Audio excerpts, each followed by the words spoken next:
بسم اللہ الرحمن الرحیم نحمدہ ونصلی ونسلم علی حبیبہ الکریم الامین العزیز الرؤوف اما بعد فاعوذ باللہ من الشیطان الرجیم بسم اللہ الرحمن الرحیم اذا السماء انفطرت صدق اللہ العظیم الصلاة والسلام علیک یا حبیبی یا سیدی یا رسول اللہ صلی اللہ تعالی علیہ وسلم۔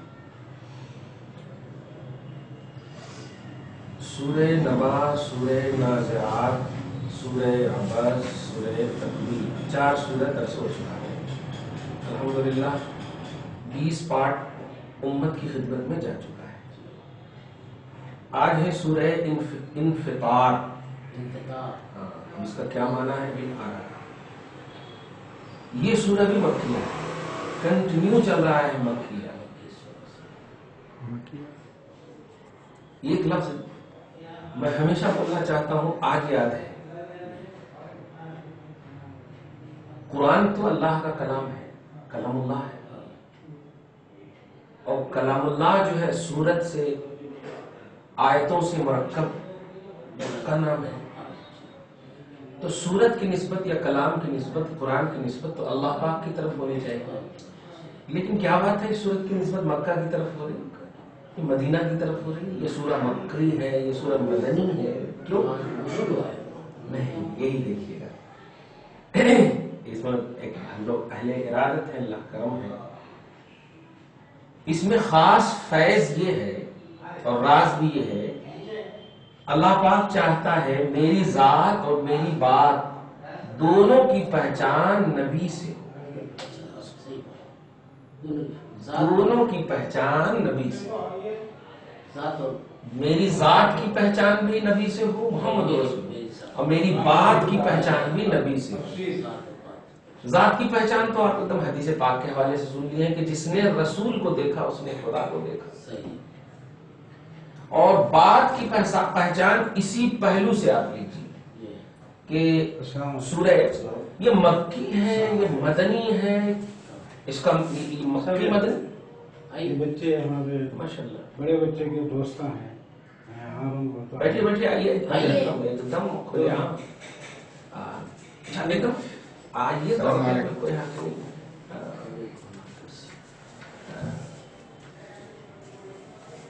دیکھیں بیٹھو، کوئی ایک تو بیٹھو، آپ ہی کو ترجیح حاصل ہے، وہ ان کا گھر ہے، وہ جہاں چاہے بیٹھے،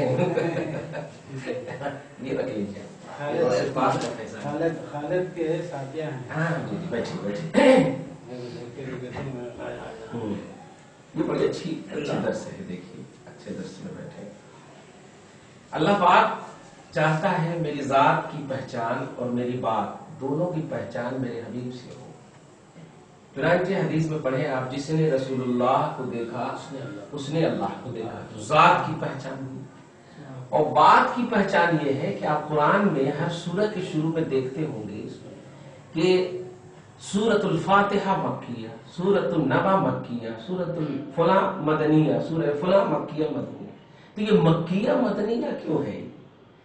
قرآن تو اللہ کا ہے، سورت تو اللہ کی ہے، لیکن نہیں، رسول پاک سے پر وہ سورت مکہ میں نازل ہوئی، مکی بن گئی، مدینہ میں نازل ہوئی، مدنی بن گئی۔ تو کلام الہی یعنی خدا کی بات بھی اللہ کے رسول سے پہچانی جائے، اور خدا کی ذات بھی اللہ کے رسول سے پہچانی جائے، یہ منشا ہے۔ تو قرآن کی سورتوں کا مکی ہونا یا مدنی ہونا یہی ایک راز ہے۔ اس راز کو غوث پاک نے کھولا ہے کہ یہ مکی ہے اس لیے کہ نبی مکہ میں، مدنی ہے اس لیے کہ نبی مدنی۔ خدا کا کلام ہے، یہ تو پوری دنیا کے لیے، ہندوستانی نہیں ہے، کیا ہے دیکھیں۔ چلیے اب پھر وہی سورہ انفطار مکیہ ہے۔ بسم اللہ الرحمن الرحیم کا ترجمہ ہمیشہ غوث اعظم رضی اللہ تعالیٰ عنہ سورت کی مناسبت سے کرتے ہیں۔ اب دیکھیے یہاں ترجمہ کیا کر رہے ہیں۔ بسم اللہ الذی ظہر علی ما ظہر وبطن حسب قدرتہ الغالبہ، اللہ کے نام سے جو اللہ مطلب ظاہر اور باطن پر اپنی قدرت کاملہ کے طور پر ظاہر ہے۔ اللہ کا ڈیفینیشن یہ ہوا ہے۔ اب تک اللہ یہ سمجھے ہیں کہ اللہ اس ذات کا نام ہے جو خالق ہے، مالک ہے، بس، لیکن یہاں پر وہ سے پاک یہ ترجمہ کریں۔ الرحمن، تھوڑا پسینہ بھی گرنے دیجیے. الرحمن علی عموم مظاہری بإعطاء الوجودات الاضافیہ. رحمان کہے جو نہایت مہربان اپنے مظاہر کے عموم پر، یعنی اللہ کے ماں سوا جتنی بھی چیزیں ہیں سب پر وہ مہربان ہے، اسی کو رحمان بولتے ہیں. آسمان کی ساتوں طبق اس میں جتنی بھی چیزیں ہیں، زمین کی ساتوں طبق اس میں جتنی بھی چیزیں ہیں، سب پر کنٹینیو اینی ٹائم اکول انداز میں وہ مہربان ہے. یہ ہے رحمان، اس کو بولتے ہیں. اب یہاں پر دیکھیے الرحیم، اور نہایت رحم والا. واہ، نہایت رحم والا. رحمان جو ہے لفظ کے اعتبار سے خاص ہے اور معنی کے اعتبار سے عام ہے. یعنی کسی کا نام عبد الرحمان ہو تو رحمان نہیں بول سکتے، یہ لفظ خاص ہے. لیکن کسی کا نام عبد الرحیم ہو تو رحیم صاحب بول سکتے، یہ لفظ جو ہے عام ہے. رحیم کا لفظ بھی عام ہے، معنی بھی عام ہے، اور رحمان کا لفظ خاص ہے، معنی عام ہے. اس کو دھیان میں رکھیں. جیسے رسول کا بھی نام ہے رحیم، رسول کا بھی نام ہے رحیم. اب ترجمہ دیکھیے. اذا السماء انفطرت، جب آسمان پھٹ پڑے. ترجمہ اب شروع ہو گیا ہے، سورہ انفطار کی پہلی آیت. آسمان کی غوث پاک تفسیر یہ کر رہے ہیں، سما کی تفسیر دیکھیے. المعبر بها عن العلویات، سما اس کو کہتے ہیں جو بلندی سے تعلق رکھے.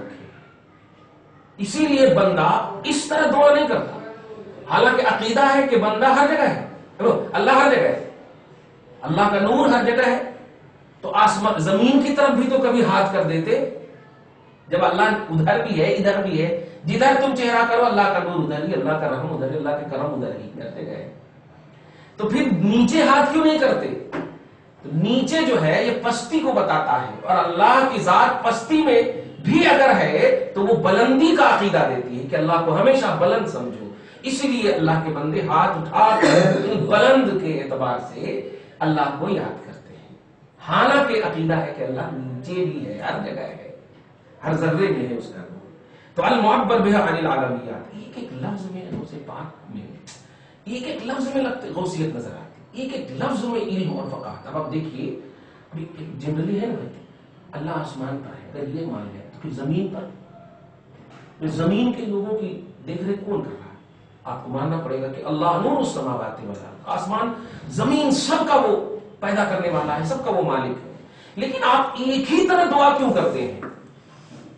ایک ہی طرح ہاتھ کیوں کرتے ہیں؟ کبھی تو آپ ایسا کر دیے، لیکن نہیں. جواب آپ کا یہ ہوتا ہے کہ چونکہ نیچے، ارے جب بول نہیں سکتے تو نیچے رکھ کیوں سکتے ہیں؟